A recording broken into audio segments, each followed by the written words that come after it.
শেখ হাসিনা মানবজাতির কলঙ্ক, তাকে ক্ষমা করা যাবে না বলে মন্তব্য করেছেন বিএনপি মহাসচিব মির্জা ফখরুল ইসলাম আলমগীর। আওয়ামী লীগ প্রশাসনকে যেভাবে ব্যবহার করেছে তা নজিরবিহীন বলেও মন্তব্য করেন তিনি। কৃষক দল ও আমার বিএনপি পরিবারের উদ্যোগে জিয়া উদ্যানে বৃক্ষরোপণ কর্মসূচির উদ্বোধনী অনুষ্ঠানে এই মন্তব্য করেন বিএনপি মহাসচিব। বলেন, এখন নতুন বাংলাদেশ চাই, সুন্দর রাষ্ট্র চাই।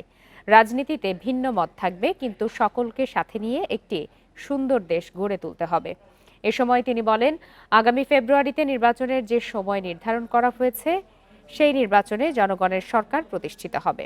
ক্ষমতায় যে দলই যাক না কেন, জুলাইয়ে আহত ও নিহতদের পরিবারের পুনর্বাসন করতে হবে বলেও জানান তিনি।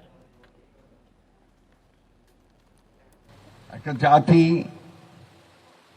নির্মিত হয় মানুষ দ্বারা, তার পাহাড় পর্বত নদী নালা সম্পদ দিয়ে নয়। সেই মানুষের কোয়ালিটি, তার গুণ মান যত উন্নত হবে, ওই জাতি তত উন্নত হবে।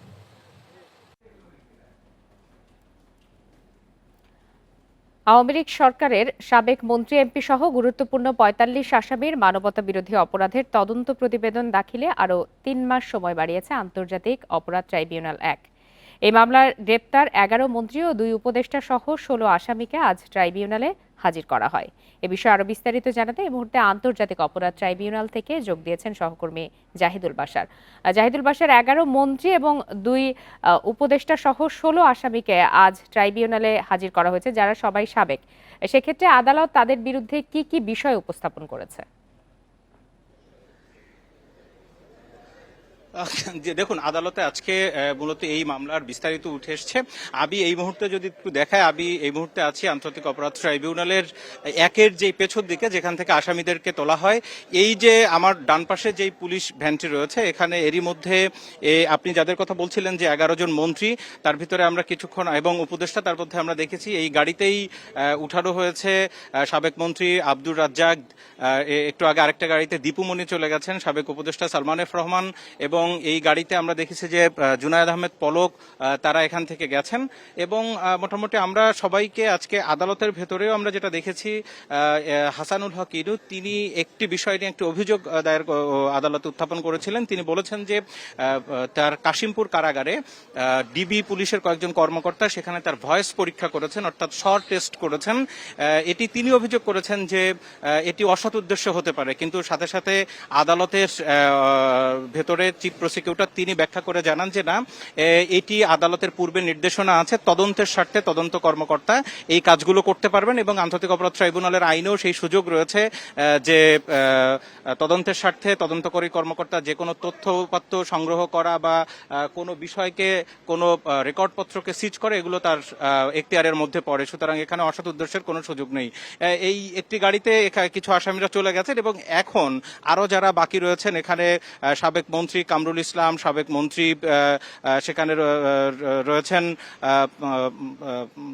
আরো যারা রয়েছেন ৫-৭ জন, তারা একটু পরে কিন্তু এখান থেকে তাদেরকে এই পরবর্তী যে পুলিশ ভ্যানটি নেওয়া হচ্ছে, প্রিজন ভ্যান, এই ভ্যানে তাদেরকে তোলা হবে।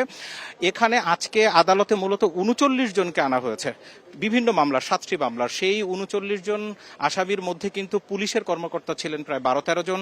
সাবেক সেনা কর্মকর্তা জিয়াউল হাসান, তাকেও কিছুক্ষণ আগে অন্য একটি গাড়িতে তোলা হয়েছে।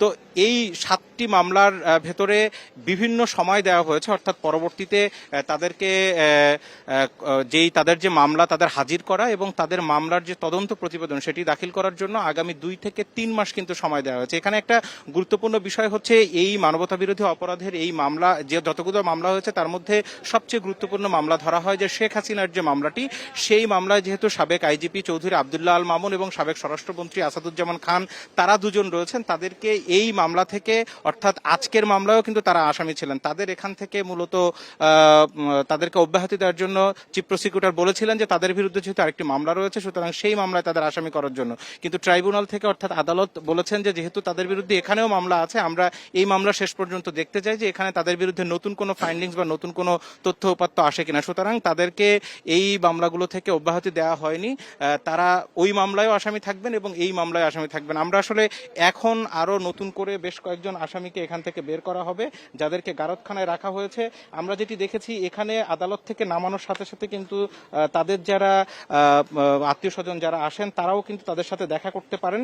এবং একটি বিষয়, আমি সব আসামিদেরকে এখানে দেখছিলাম, তাদের প্রত্যেককে আমার কাছে যেটা মনে হয়েছে তারা কিন্তু শারীরিকভাবে, আমরা কয়েকজনকে বেশ অসুস্থ দেখেছি, যেমন ফারুক খান বেশ অসুস্থ আগে থেকে আমরা সবাই জানি, এবং কামাল আহমেদ মজুমদার তিনিও বেশ অসুস্থ দেখেছি। এছাড়া এখন আরো বেশ কয়েকজন বাকি আছেন, গোলাম দস্তগীর গাজী, রাশেদ খান মেনন কিছুক্ষণ আগে অন্য আরেকটি গাড়িতে তাকে নেওয়া হয়েছে। এছাড়া আমরা আমির হোসেন আমু এখনো বাকি আছেন, আনিসুল হক সাবেক আইনমন্ত্রী তাকেও নেওয়া হয়েছে, এবং কামরুল ইসলাম তাকেও এর মধ্যে অন্য একটি প্রিজন ভ্যানে নিয়ে যাওয়া হয়েছে। দেখুন, এই আসামিদেরকে আলাদা আলাদা করে নেওয়ার মূল কারণ হচ্ছে এখানে 3টি কারাগারে আসলে তারা রয়েছেন, কাশিমপুরে রয়েছেন কিছু, এবং কেন্দ্রীয় কারাগার কেরানীগঞ্জে সেখানে রয়েছেন, এবং নারায়ণগঞ্জে রয়েছেন, যার কারণে বিভিন্ন গাড়িতে করে তাদেরকে আনা হয়। আজকে 7টি মামলায় 39 জনকে আসামি করা হয়েছে। আদালত এখানে একটি বিষয় বলেছেন, বেঞ্চ অফিসারকে নির্দেশ দিয়েছেন যে একদিনে এত গুরুত্বপূর্ণ আসামিদেরকে একদিনে যাতে না নেওয়া হয়। আমরা এই মুহূর্তে কিন্তু দেখতে পাচ্ছি যে পুলিশ কর্মকর্তা যাদেরকে এখানে আসামি করা হয়েছে প্রায় 12-13 জন বিভিন্ন মামলায়, তারা কিন্তু এই এক এক করে তাদেরকে তোলা হচ্ছে। পুলিশের কনস্টেবল রয়েছেন এখানে, পুলিশের সাবেক এসপি, এডিসি, এসআই, এরকম বিভিন্ন পর্যায়ের পুলিশের কর্মকর্তা ছিলেন, তাদেরকে কিন্তু এখন তোলা হচ্ছে। তাদের বিরুদ্ধে বিভিন্ন ধরনের মামলা রয়েছে। মূলত দেখুন, এখানে মূল অভিযোগ হচ্ছে শেখ হাসিনা যে প্রধান নির্দেশদাতা হিসেবে তিনি যে নির্দেশ দিয়েছেন জুলাই আন্দোলন দমনের, সেই নির্দেশ মাঠ পর্যায়ে যারা বাস্তবায়ন করেছেন এবং সরকারের তৎকালীন মন্ত্রী উপদেষ্টা পর্যায়ে যারা ছিলেন তারা শেখ হাসিনার অন্যতম সহযোগী হিসেবে তারা সেই নির্দেশনার পরিকল্পনা এবং বাস্তবায়নের ক্ষেত্রে তারাও ঊর্ধ্বতন নির্দেশদাতা হিসেবে কিন্তু আসামি হয়েছেন। মূলত যেটি অভিযোগ করা হয় যে গণভবনে কারফিউ জারির আগে যে 14 দলের বৈঠক, সেই বৈঠক থেকেই মূল সিদ্ধান্ত নেওয়া হয় এবং তার পরবর্তীতেই কিন্তু লেথাল উইপেন ব্যবহার করা হয়। এখানে বিভিন্ন সময় আদালতে বলা হয়েছে, চিফ প্রসিকিউটর তিনি বলেছেন যে শেখ হাসিনার সরাসরি গুলির নির্দেশ দেওয়ার যে অডিও ক্লিপ সেটি তারা আদালতে তুলে ধরেছেন, এবং আরো অনেকগুলো গুরুত্বপূর্ণ অডিও ক্লিপ, ভিডিও ক্লিপ তাদের কাছে রয়েছে, যেগুলো এই মামলার তদন্ত প্রতিবেদন যখন দাখিল করা হবে, এরই মধ্যে অনেকগুলোতে তারা দাখিল করেছেন, এবং যখন অন্যগুলো দাখিল করা হবে সেই সময় বিস্তারিত তারা তুলে ধরবেন। দেখুন, এখানে একটি বিষয় আজকে আদালতে এসছে, যেহেতু সাবেক আইজিপি চৌধুরী আব্দুল্লাহ আল মামুন তিনি এরই মধ্যে অন্য একটি মামলায়, অর্থাৎ তার বিরুদ্ধে শেখ হাসিনার সাথে যে মামলার আসামি, সেই মামলায় তিনি কিন্তু রাজসাক্ষী হিসেবে এরই মধ্যে তিনি আবেদন করেছেন। সুতরাং তার এখন স্ট্যাটাস কি থাকবে দেখুন, যদি সব মামলাগুলোর অভিযোগ একই রকম হয় তবে তিনি সেখানে কিন্তু রাজসাক্ষী হিসাবে থাকবেন, তিনি আর আসামি হিসাবে থাকবেন না। কিন্তু নিয়ম অনুযায়ী তার এই মামলা শেষ হওয়া পর্যন্ত তাকে কারাগারে থাকতে হবে, এবং তিনি যা জানেন এই ঘটনার সাথে সবকিছু সম্পূর্ণরূপে আদালতকে তা বলতে হবে, অর্থাৎ তাকে সেই সাক্ষ্য দিতে হবে। আদালত যদি কোনো পর্যায়ে মনে করেন তিনি সত্য গোপন করছেন, তাহলে তাকে রাজসাক্ষী হিসেবে আইন অনুযায়ী তিনি যে খালাস পাওয়ার কথা সেটি আদালত বিবেচনা নাও করতে পারে।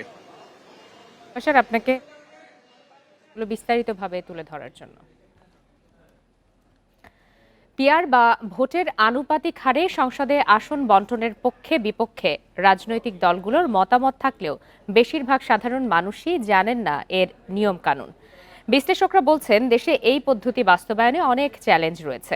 এতে নির্বাচনে একক সংখ্যাগরিষ্ঠতা পাবে না কোনো দল। ত্রয়োদশ সংসদ নির্বাচন সামনে রেখে কয়েকটি দল পিআর পদ্ধতির দাবি তুলেছে, তবে এ নিয়ে কোনো ঐক্যমত্য হয়নি এখনো।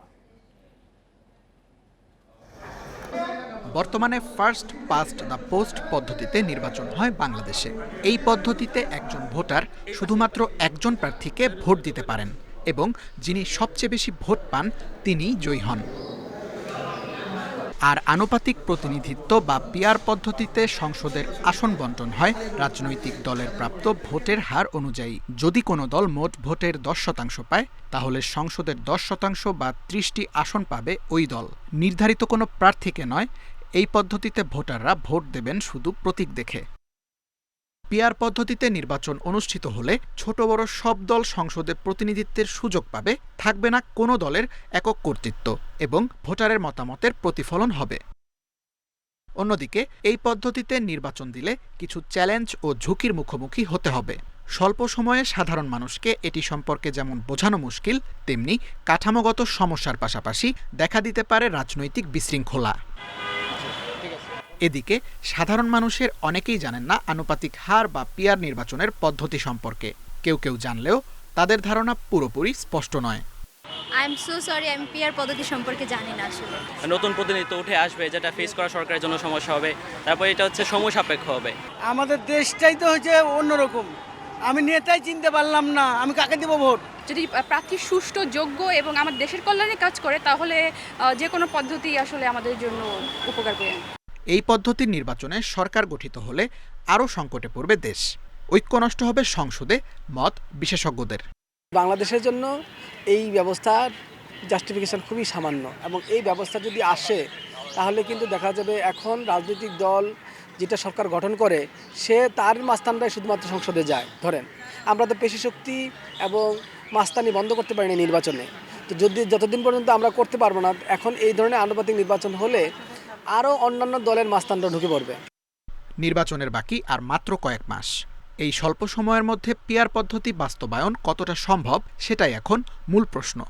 স্বাধীনতার 54 বছরের দীর্ঘ পথ চলায় আজও গড়ে ওঠেনি একটি স্থায়ী ও গ্রহণযোগ্য নির্বাচন ব্যবস্থা। পদ্ধতি যাই হোক, আসন্ন নির্বাচন হবে জনগণের প্রত্যাশা পূরণের নির্বাচন, এমনটাই মনে করছে দেশের মানুষ। Tanvir Ahmed, independent news, Dhaka. এ বিষয়ে আলোচনা করতে এই মুহূর্তে রাজধানীর লালমাটিয়া থেকে আমাদের সঙ্গে যোগ দিয়েছেন নির্বাচন বিশ্লেষক আ.ক.ম সাইফুল ইসলাম চৌধুরী। জনাব আ.ক.ম সাইফুল ইসলাম চৌধুরী, আপনাকে স্বাগত জানাচ্ছি ইন্ডিপেন্ডেন্ট টেলিভিশনে। আপনার কাছে একটু প্রথমেই জানতে চাই যে প্রপোর্শনাল রিপ্রেজেন্টেশন বা পিআর পদ্ধতি আসলে বাংলাদেশের জনগণের জন্য কতটা প্রযোজ্য বলে আপনি মনে করেন? এটা তো এখন আমাদের সবচেয়ে আলোচিত বিষয় পিআর পদ্ধতিটা নিয়ে। এখন পিআর পদ্ধতি পৃথিবীতে মোটামুটি 130টার মতন দেশে চালু আছে। একেবারে যে চালু তাই তা না, চালু আছে 130টার মতন দেশে। এর ভেতরে বেশিরভাগ দেশই হচ্ছে রাজা শাসিত অথবা প্রেসিডেন্ট শাসিত। আপনি জানেন যে আমাদের দেশে যখন আমরা জেনারেল এরশাদের প্রেসিডেন্সিয়াল ফর্মের অধীনে ছিলাম, তখন প্রেসিডেন্ট মানেই হচ্ছেন তিনি সর্বে সর্বা, অর্থাৎ প্রেসিডেন্টকে সাপোর্ট দেওয়ার জন্য তার কিছু লোক দরকার। আমরা এখন যেটা আসন ভিত্তিক নির্বাচন হয়, সে আসন ভিত্তিক নির্বাচনে ওই আসনে সর্বোচ্চ ভোট পাওয়ার পরে একজন প্রার্থীকে নির্বাচিত হতে হয়, এবং এলাকার লোক তাকে চেনেন, জানেন যে তিনি আমার প্রার্থী, তিনি আমার প্রতিনিধি, তিনি আমার নেতা। কিন্তু যখন পিআর ভিত্তিক নির্বাচন হবে, যদি হয়, তাহলে আপনি স্থানীয়ভাবে কোনো নেতাকে আপনি চিহ্নিত করবেন না। আপনি কি করবেন? আপনার দলকে ভোট দেবেন। আপনি একটা জিনিস জানেন যে আমাদের কিন্তু অনেক লোকে ভোট দেওয়ার সময় ভোটাররা তারা প্রার্থী বিবেচনাতেই ভোট দেন। তারা কিন্তু দলকে তো মাথায় রাখেন, এটা ঠিকই, কিন্তু তারপরেও যদি ভালো প্রার্থী থাকেন তাহলে সেই আনুপাতিক দুজনের মধ্যে তুলনামূলকভাবে যিনি ভালো প্রার্থী তাকে ভোট দেন, তিনি যে দলেরই হোক না কেন। এটা অনেক ক্ষেত্রেই ঘটে। এটা আর ঘটবে না যদি আনুপাতিক হারে নির্বাচন হয়। এতে একটা ফায়দা যেটা হবে, ফায়দাটা হচ্ছে যে নেতারা, অনেক সময় অনেক নেতাই আছেন আমাদের দেশে, দেখবেন আপনি, যারা নির্বাচিত হননি কোনো কালে, কারণ তিনি তার আসনে তুলনামূলকভাবে অন্য ভালো প্রার্থী নির্বাচিত হয়েছেন, কিন্তু তিনি হয়তো বড় মাপের নেতা। এখন কি হবে যে যখন আপনার আনুপাতিক হারে নির্বাচন হবে, তখন তালিকায় হয়তো তার নাম প্রথম দিকে, মনে করেন সেই দল 20% ভোট পেল, 20% ভোট পেলে 60 জন সংসদে আসবেন যদি 300 আসন হয়, আর যদি 400 হয় তাহলে 80 জন আসবেন। তাহলে তার নাম হয়তো 30-40-এর মধ্যে থেকে গেল, তিনি অনায়াসে পার্লামেন্টে আসবেন।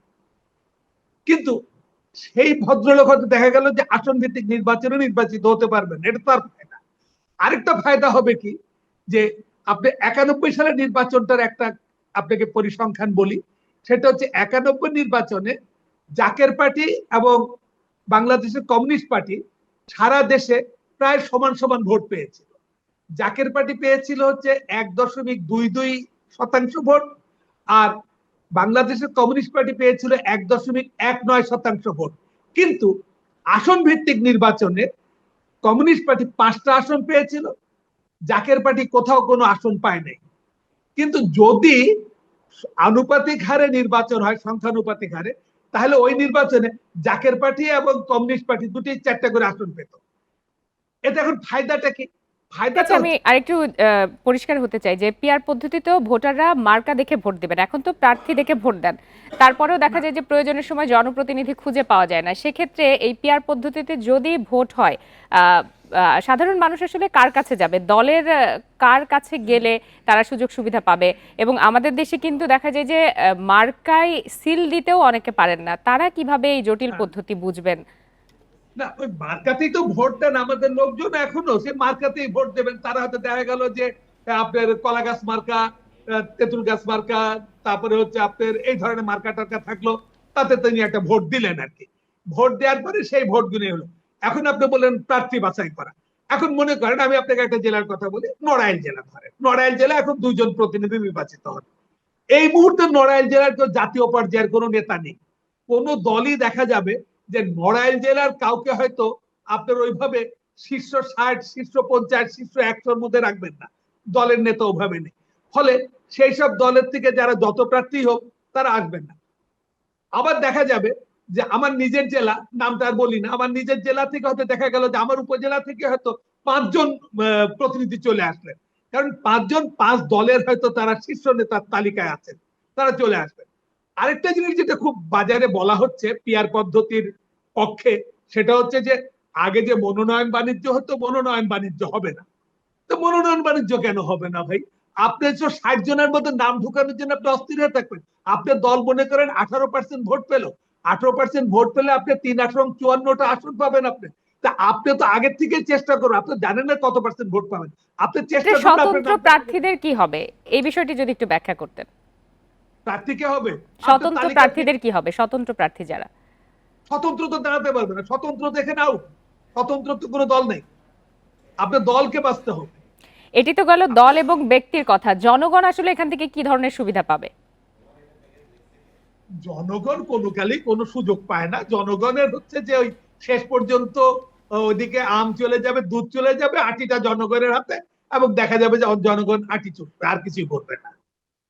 আর আরেকটি বিষয় একটু জানাবেন যে বর্তমানে অধিকাংশ রাজনৈতিক দলই পিআর পদ্ধতিতে নির্বাচন চাইছে, বিএনপি সহ সমমনা দল এই পদ্ধতির বিপক্ষে, এটি কেন বলে আপনি মনে করেন? হ্যাঁ, এটার কারণটা হচ্ছে দেখেন, যেমন 91 নির্বাচন, আমি 91 নির্বাচনটা বারবার বলতেছি যে আমাদের যে কয়টা নির্বাচন হয়েছে আমাদের সবচেয়ে ভালো নির্বাচন ছিল সেটা। 91 নির্বাচনে বিএনপি পেয়েছিল হচ্ছে 30.8% ভোট, আর আওয়ামী লীগ পেয়েছিল 30.08% ভোট। একই 30-এর পরে সামান্য ফ্র্যাকশন, এই সামান্য ফ্র্যাকশনে আপনার বিএনপি ভোট আসন পেয়েছিল হচ্ছে 140টা, আওয়ামী লীগ পেয়েছিল হচ্ছে 88টা। কিন্তু যদি আপনার ওই ভিত্তিক হয়, পিআর ভিত্তিক হয়, তাহলে বিএনপি তখন দেখা যায় ভোট তার হবে 93টা আসন পাবে সে। এখন এরা কেন বিরোধিতা করতেছে বড় বড় দল? কারণ বড় দলরা জানে যে তাদের আসন ভিত্তিক নির্বাচনে তারা ওইভাবে নির্বাচিত হয়ে আসবে যেখানে সে ম্যাক্সিমাম ভোট পাচ্ছে।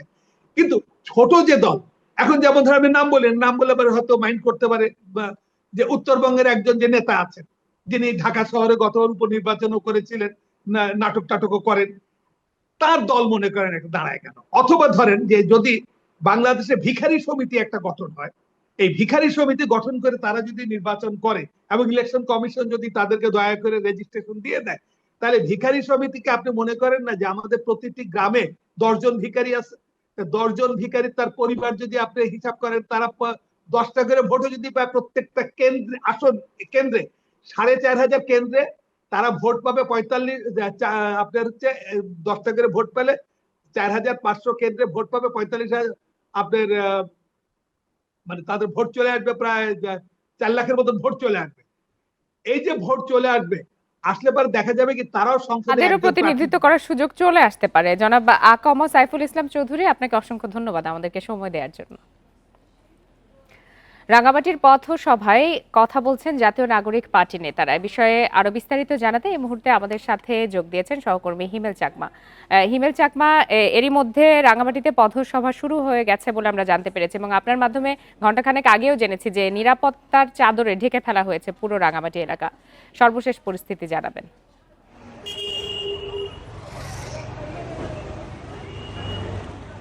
সর্বশেষ পরিস্থিতি হচ্ছে কিছুক্ষণ আগে এনসিপির যে নেতৃবৃন্দ তারা বক্তব্য রেখেছেন, তো সেটা শেষ হয়ে গেছে। অর্থাৎ তারা এখানকে সকাল থেকে 11টা থেকে যে এখানকার যে নিরাপত্তার যে ব্যবস্থা, যে পরিমাণ মানুষ মনে করেছিল যে হয়তো দীর্ঘক্ষণ সমাবেশ হবে, কিন্তু আসলে সেটা আমরা দেখিনি। অর্থাৎ পৌনে 2টার দিকে প্রোগ্রাম শুরু হয়েছে, এরপরে আমরা দেখেছি যে কিছুক্ষণ আগে অর্থাৎ 5 মিনিট আগে প্রোগ্রাম শেষ হয়েছে। এখানে বক্তব্য রেখেছেন আবদুল্লাহ, সাজিদ আলম এবং নাহিদ বক্তব্য রেখেছেন, এবং যারা তিনিও বক্তব্য রেখেছেন। তো সব কিছু মিলে তাদের বক্তব্যের মধ্যে একটা বিষয় চলে আসে, তারা বলছেন যে তারা যে নতুন যে বাংলাদেশ তারা প্রত্যাশা করে, সেখানে মধ্যে তারা বলছেন যে মানবেন্দ্র নারায়ণ লারমা যে বাংলাদেশ প্রত্যাশা করেছিলেন সেই ধরনের যেন একটা পার্বত্য চট্টগ্রাম হয়, এবং পাহাড়ি বাঙালি সবাই মিলে যেন এই বাংলাদেশকে কীভাবে সুন্দর গড়া যায় সেটার বিষয়ে তারা বলেছেন যে তারা অর্থাৎ অসাম্প্রদায়িক বাংলাদেশ গড়তে তারা পাহাড়ি বাঙালি সবার পক্ষ হয়ে কাজ করবেন, এখানে কোনো বৈষম্য থাকবে না তারা বলেছেন। তো আসলে তারা এসে বেশিক্ষণ বক্তব্য রাখবেন রাঙামাটিতে কি আর কোনো কর্মসূচি আজ তাদের রয়েছে কিনা? আজকে কোনো কর্মসূচি নাই, এর প্রোগ্রামের পরে তারা মঞ্চ থেকে নেমে তারা সরাসরি রাঙামাটিতে ত্যাগ করেছেন। এই হচ্ছে আমার কাছে রাঙামাটির যে এনসিপির যে কর্মসূচির সর্বশেষ অবস্থা। রাঙামাটি থেকে জানাচ্ছিলেন সহকর্মী হিমেল চাকমা। ঢাকা বিশ্ববিদ্যালয় কেন্দ্রীয় ছাত্র সংসদ ডাকসুর নির্বাচনের তফসিল আগামী 29 জুলাই ঘোষণা করা হবে। ভোট হতে পারে সেপ্টেম্বরের দ্বিতীয় সপ্তাহে। এবার নির্বাচনের জন্য ভোট কেন্দ্র 6 জায়গায় স্থাপনের সিদ্ধান্ত নেওয়া হয়েছে। সকালে ঢাকা বিশ্ববিদ্যালয়ের নওয়াব আলী চৌধুরী সিনেট ভবনে এসব তথ্য জানায় নির্বাচন কমিশন। এদিকে সন্ত্রাসী কর্মকাণ্ডে জড়িত থাকায় নিষিদ্ধ সংগঠন ছাত্রলীগে 126 জনের বিরুদ্ধে ব্যবস্থা নিয়েছে ঢাকা বিশ্ববিদ্যালয় সিন্ডিকেট। আরও 302 জনের বিরুদ্ধে ব্যবস্থা নেওয়ার কথা জানিয়েছে কর্তৃপক্ষ। এর আগে গত 15 জুলাই গণ অভ্যুত্থানে ঢাকা বিশ্ববিদ্যালয়ে আন্দোলনরত শিক্ষার্থীদের ওপর নিষিদ্ধ ছাত্রলীগের সশস্ত্র হামলায় আহত হন শতাধিক শিক্ষার্থী। পরে সন্ত্রাসী হামলা তদন্তে কমিটি করে বিশ্ববিদ্যালয় প্রশাসন। প্রতিবেদন অনুযায়ী 126 জনকে বহিষ্কার করে বিশ্ববিদ্যালয় প্রশাসন।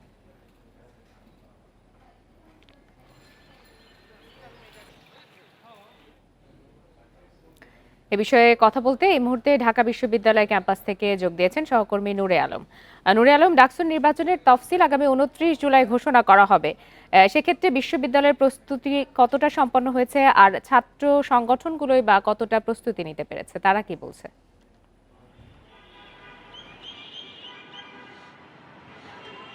বিশ্ববিদ্যালয় কর্তৃপক্ষ জানুয়ারি মাস থেকেই ডাকসু নির্বাচনের জন্য প্রস্তুতি নিচ্ছেন, এবং 29 জুলাই যে নির্বাচনের তফসিল ঘোষণা করা হয়েছে তারপর 45 দিন সময় দেওয়া হবে প্রচারণার জন্য, এবং এর পরেই সেপ্টেম্বরের দ্বিতীয় সপ্তাহে ডাকসু নির্বাচন অনুষ্ঠিত হবে। আরেকটি বিষয় হচ্ছে, এর আগে 2019 সালে সবশেষ ডাকসু নির্বাচন হয়েছে এবং সেটি নিয়ে নানা ধরনের তর্ক বিতর্ক রয়েছে। সেখানে ভোট না দিতে পারার অভিযোগ ছিল শিক্ষার্থীদের মাঝে, এবং ভোটের যে ফলাফল সেই ফলাফল নিয়ে অভিযোগ ছিল, ভোটের ফলাফল জালিয়াতি করা হয়েছিল বলে তখন অনেক প্রার্থী অভিযোগ দিয়েছেন, এবং সেই বিষয়গুলো নিয়েও কিন্তু বিশ্ববিদ্যালয় কর্তৃপক্ষ এখন তদন্ত করছে। আর এবার যে ডাকসু নির্বাচনের জন্য প্রস্তুতি নিচ্ছে সেখানে কিন্তু নিরপেক্ষ ভেন্যু ঠিক করছে বিশ্ববিদ্যালয় কর্তৃপক্ষ। সেই ভেন্যুগুলোর বিষয়ে আজকেরই স্পষ্ট অবস্থান জানিয়েছে এই সিন্ডিকেট সভা থেকে। আমি যদি একটু ভেন্যুগুলোর কথা বলি, ডক্টর মোহাম্মদ শহীদুল্লাহ হল, অমর একুশ হল এবং ফজলুল হক হলের শিক্ষার্থীরা ভোট দিবেন কার্জন হল কেন্দ্রে, অর্থাৎ কার্জন হলে যে পরীক্ষার হল রয়েছে সেই পরীক্ষার হলে ভোট অনুষ্ঠিত হবে। আর জগন্নাথ হল, শহীদ সার্জেন্ট জহুরুল হক হল, সলিমুল্লাহ মুসলিম হলের শিক্ষার্থীরা শারীরিক শিক্ষা কেন্দ্রের তারা ভোট দিবেন। আর টিএসসি ছাত্র শিক্ষক কেন্দ্রে ভোট দিবেন রোকেয়া হল, শামসুন্নাহার হল এবং কবি সুফিয়া কামাল হলের শিক্ষার্থীরা। ঢাকা বিশ্ববিদ্যালয় ক্লাবে ভোট দিবেন বাংলাদেশ কুয়েত মৈত্রী হল, শেখ ফজিলতুন্নেসা মুজিব হলের ছাত্রীরা। সিনেট ভবনে ভোট দিবেন স্যার এফ রহমান হল, হাজী মোহাম্মদ মহসিন হল, বিজয় 71 হলের শিক্ষার্থীরা। উদয়ন স্কুল অ্যান্ড কলেজ কেন্দ্রে ভোট দিবেন সূর্য সেন হল, মুক্তিযোদ্ধা জিয়াউর রহমান হল, শেখ মুজিবুর রহমান হল এবং কবি জসিমউদ্দিন হলের শিক্ষার্থীরা ভোট দিবেন। আরেকটি বিষয় হচ্ছে, এই গণঅভ্যুত্থানে নেতৃত্বে যারা ছিলেন তাদের বেশিরভাগই 2018-19 সেশনের শিক্ষার্থী ছিলেন, তাই একটি আলোচনা এবং তাদের পক্ষ থেকে একটি দাবি উঠেছে যে 18-19 সেশনের শিক্ষার্থীদেরকে এই নির্বাচনে অংশ নেওয়ার এবং ভোট দেওয়ার সুযোগ দিতে হবে, যেহেতু 18-19 সেশনের বেশিরভাগ বিভাগের শিক্ষার্থীদের চূড়ান্ত ফলাফল হয়ে গিয়েছে এবং চূড়ান্ত পরীক্ষা এবং ফলাফল প্রকাশ হয়েছে এবং সেই দাবিটি আজকের যে সভা হয়েছে সেই সভায় উঠেছিল। তো বিশ্ববিদ্যালয় কর্তৃপক্ষ স্পষ্টভাবে জানিয়েছে যে আইনের বাইরে যে কোনো কিছু তাদের করার নেই, যাদের ফলাফল এর মধ্যে প্রকাশিত হয়নি তারা নির্বাচনে অংশ নিতে পারবেন এবং তারা ভোট দিতে পারবেন। আর আমি ছাত্র সংগঠনের নেতাদের সাথে কথা বলেছিলাম, এখানে ছাত্র দলের নেতা যারা রয়েছেন তারা বলছেন যে বিশ্ববিদ্যালয় প্রশাসনকে আগে ডাকসু নির্বাচনের সুষ্ঠু পরিবেশ নিশ্চিত করতে হবে এবং সেখানে তারা বেশ কিছু বিষয় উপস্থাপন করেছেন যে বিশ্ববিদ্যালয় প্রশাসনে এখনো স্বৈরাচারের সুবিধাভোগী কর্মকর্তারা দায়িত্ব পালন করছেন এবং বিশ্ববিদ্যালয় প্রশাসন এখন পর্যন্ত সেই কর্মকর্তা এবং শিক্ষকদের বিরুদ্ধে ব্যবস্থা নিতে পারেনি। তাই নির্বাচন আপনাকে অনেক ধন্যবাদ। গোপালগঞ্জে কারফিউ শেষে সকাল 6টা থেকে রাত 8টা পর্যন্ত 144 ধারা জারি করেছে প্রশাসন। তবে এর আওতামুক্ত পরীক্ষার্থী, শিক্ষার্থী, সরকারি অফিস এবং জরুরি পরিষেবা। অনেকটাই স্বাভাবিক হয়ে আসছে শহরের পরিস্থিতি। সংঘর্ষের ঘটনায় 24 ঘন্টায় আরও 119 জনকে গ্রেপ্তার করেছে পুলিশ। এ নিয়ে এখন পর্যন্ত 283 জনকে গ্রেপ্তার করা হলো। এনসিপির সমাবেশে হামলা ও সংঘর্ষের 4 দিন পর গোপালগঞ্জে অনেকটাই স্বাভাবিক হতে শুরু করেছে জনজীবন। পরিস্থিতি বিবেচনায় কারফিউর সময় না বাড়িয়ে রোববার সকাল 6টা থেকে রাত 8টা পর্যন্ত 144 ধারা জারি করে প্রশাসন। নিষিদ্ধ সভা, মিছিল ও জনসমাবেশ। কারফিউ না থাকায় খুলেছে দোকানপাট, ব্যবসা প্রতিষ্ঠান, সরকারি অফিস ও আদালত। বেড়েছে যানবাহন চলাচল। 144 ধারার আওতামুক্ত থাকায় শিক্ষা প্রতিষ্ঠানে ফিরেছে প্রাণচাঞ্চল্য। গাড়িগুলো চালাতে পারতেছি, সমস্যা হচ্ছে না, কোনো দায় ঝামেলা নাই, খুব ভালো। ফর্ম ফিল আপের লাস্ট ডেট ছিল অনার্স ফার্স্ট ইয়ারে, তাই জন্য আমি এই পরীক্ষা ফর্ম ফিল আপ করতে আসছি। আমি চাই যে পরিবেশটা অনেক ভালো হোক। যেরকম পরীক্ষা দিচ্ছে সুস্থ পরিবেশে ওই রকমই পরীক্ষা চলতেছে, সুন্দর, কোনো আতঙ্কবাণী নাই। গত কয়েকদিনের চেয়ে শহরের পরিস্থিতির উন্নতি হওয়ায় স্বস্তি প্রকাশ করেছেন স্থানীয়রা। মোড়ে মোড়ে টহল দিতে দেখা গেছে আইন শৃঙ্খলা বাহিনীর সদস্যদের। বুধবার এনসিপির সমাবেশে হামলা ও সহিংসতার ঘটনায় সদর, কাশিয়ানী ও কোটালীপাড়া থানায় সন্ত্রাস বিরোধী ও বিশেষ ক্ষমতা আইনে 4টি মামলা করেছে পুলিশ। এসব মামলায় আসামি করা হয়েছে আওয়ামী লীগের 3000-এর বেশি নেতাকর্মীকে। Independent news. তারুণ্যকে প্রযুক্তি নির্ভর মানব সম্পদে পরিণত করতে বরিশালে গড়ে তোলা হয় IT training and incubation centre. প্রায় 80 কোটি টাকা ব্যয়ে 6 তলা বিশিষ্ট ভবনটির নির্মাণ কাজ শেষ হয় 3 বছর আগে। 2022 সালের জুলাইয়ে উদ্বোধন করা হলেও শুরু করা যায়নি কার্যক্রম। এখন সেখানে সৃষ্টি হয়েছে ভুতুড়ে পরিবেশ, কাজে আসছে না অবকাঠামোটি। 2017 সালে বরিশালের নথুল্লাবাদ এলাকায় 2.5 একর জমির উপর শুরু হয় আইটি ট্রেনিং অ্যান্ড ইনকিউবেশন সেন্টারের নির্মাণ কাজ। 2021 সালের 31 ডিসেম্বরের মধ্যে চালুর কথা থাকলেও এখনও অকার্যকর অবস্থায় পড়ে আছে কেন্দ্রটি। বিল বাকি, তাই পানি ও বিদ্যুৎ সরবরাহ বন্ধ। সেন্টারটিতে 5 জন কর্মী থাকলেও কাজের সুযোগ না থাকায় অলস সময় পার করছেন তারা। সংশ্লিষ্টদের অভিযোগ, সময়মতো সেন্টারটি চালু হলে এতদিনে 2000 আইটি উদ্যোক্তা তৈরি হতো। Graphics design, video editing, web development, digital marketing থেকে শুরু করে ই-কমার্স সহ মোট 16টি সেক্টরে প্রশিক্ষণের সুযোগ ছিল এখানে। প্রকল্প চলাকালে এখান থেকে 16,000 জনকে প্রশিক্ষণ দেওয়ার লক্ষ্য নির্ধারণ করা হয়েছিল। ডিজিটাল মার্কেটিং, ফ্রিল্যান্সিং এবং ইউসিসি এই ট্রেনিং করানোর পরে এখন আপাতত কোনো ট্রেনিং নাই। বুঝি যে এখানে ট্রেনিংগুলো যদি চালু থাকতো তাহলে আরও ভালো হতো, স্টুডেন্টরা অনেক গাইডলাইন পেত। বরিশাল শিক্ষা বোর্ড ও মাদ্রাসা বোর্ডের অধীনে প্রতি বছর পাশ করে প্রায় 2.5 লাখ শিক্ষার্থী। এদের একটি বড় অংশ প্রযুক্তিগত শিক্ষা থেকে বঞ্চিত হচ্ছে বলে জানিয়েছে বরিশাল শিক্ষা বোর্ডের চেয়ারম্যান। 10, 20, 15, 30 হাজার ছাত্রছাত্রীরা আমরা একটা ট্রেনিং নিতে পারে। ট্রেনিং নিয়ে এরা বাইরে নিজেদের একটা কর্মসংস্থানের ব্যবস্থা করতে পারে। হ্যাঁ, সেই জন্য এটা যদি বন্ধ থাকে, এটা দ্রুত চালু করার জন্য ব্যবস্থা নেওয়া উচিত। কেন্দ্রটি দ্রুত চালুর উদ্যোগ নেওয়া হয়েছে বলে জানিয়েছে জেলা প্রশাসন। সংশ্লিষ্ট মন্ত্রণালয়ের যে পিডি আছে তার সাথে আমাদের যোগাযোগ হয়েছে, এখনও পুরোপুরি কাজটা কমপ্লিট হয় নাই। তো আমরা বলেছি যে খুব দ্রুত এই প্রকল্পের কাজটি সম্পন্ন করার পরে এখানে অনেক স্টুডেন্টরা বেরিয়ে আসছে, তারাও যেন এখান থেকে এই সুবিধাটা পায়, এই জন্য আমরা প্রয়োজনীয় উদ্যোগ গ্রহণ করব। দেশের দক্ষিণাঞ্চলের প্রযুক্তি উন্নয়ন ও তারুণ্যের কর্মসংস্থানে গুরুত্বপূর্ণ ভূমিকা রাখার কথা ছিল এই সেন্টারটির, কিন্তু সরকারি উদ্যোগের অভাবে তা বাস্তবায়ন হচ্ছে না। Independent news. দেশের দ্বিতীয় বৃহত্তম সবজির বাজার কুমিল্লার নিমসার। মাঝরাত থেকে সকাল পর্যন্ত এই পাইকারি বাজারে চলে বেচাকেনা। দৈনিক বিক্রি 2 থেকে 3 কোটি টাকা। আবহাওয়া ও সবজির সরবরাহের ওপর নির্ভর করে এই বাজারের দাম দর। ঢাকা চট্টগ্রাম মহাসড়কের পাশে কুমিল্লার বুড়িচংয়ের নিমসার বাজার। মাঝরাত থেকেই এখানে বিক্রেতা ও পাইকারদের ভিড়। দেশের দ্বিতীয় বৃহত্তম এই কাঁচা বাজারে সারা দেশ থেকে আসেন ক্রেতারা। রাজধানীর কারণ বাজারের পর এই বাজারে সবচেয়ে বেশি কাঁচা শাকসবজি আসে দেশের নানা প্রান্ত থেকে। নিমসার বাজার থেকে পাইকাররা ট্রাক ভরে কিনে বিক্রি করেন স্থানীয় বাজারে।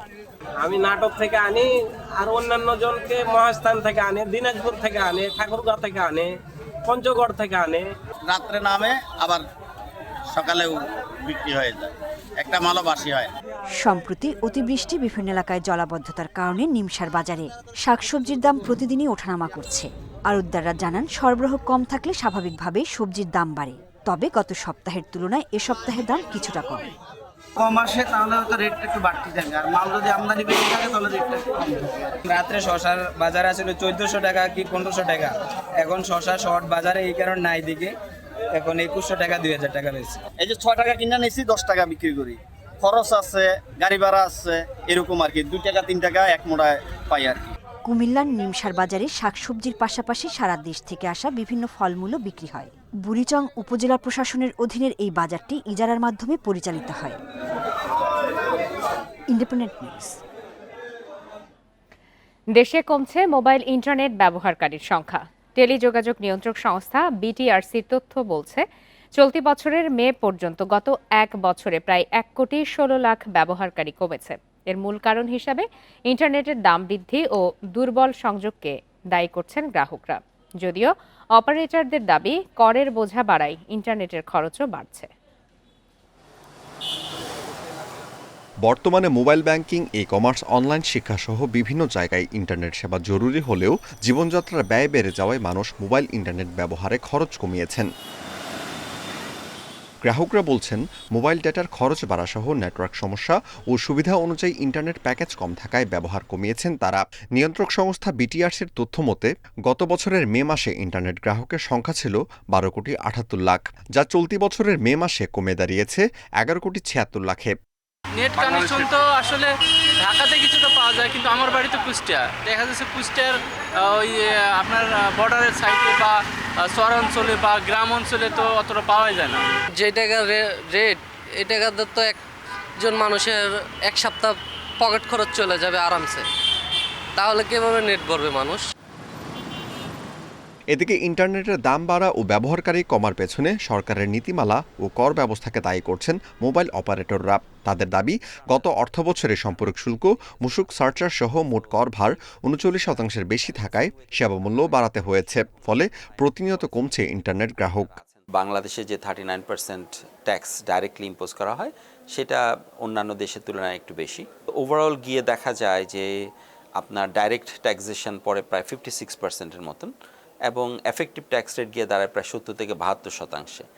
এটা সার্বিক বিবেচনায় অবশ্যই বেশি। সো ওভারঅল দিক থেকে আমরা যদি সিটিজেনদের সার্ভিসের কথা বলি, তাদের স্বার্থের কথা চিন্তা করি, এখানে রেশনালাইজেশনের প্রচুর জায়গা আছে।